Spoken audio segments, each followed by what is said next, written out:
Beaucoup oublient la règle derrière cette question TOEIC.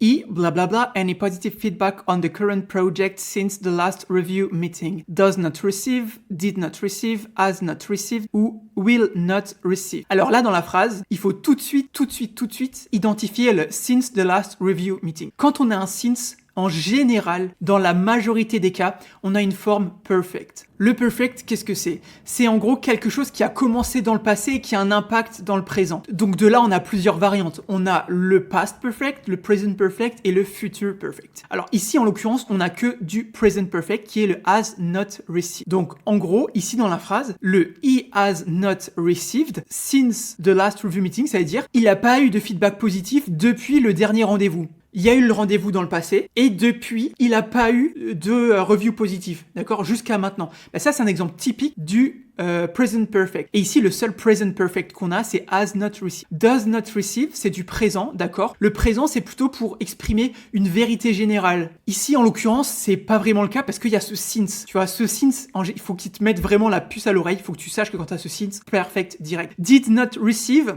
c'est du past. Ça va pas trop ici parce que le past simple, c'est quelque chose qui est fini dans le passé. Oui, le meeting, il est fini dans le passé, mais il a pas eu de feedback depuis, tu vois. Ça s'est étendu depuis le meeting jusqu'à aujourd'hui. Ça, present perfect. Et le will not receive, c'est du futur, donc une action future, quelque chose de futur. Ici, en l'occurrence, on n'est pas dans le futur, on est vraiment dans le présent. Tu vois, on est dans le présent par rapport au meeting du passé.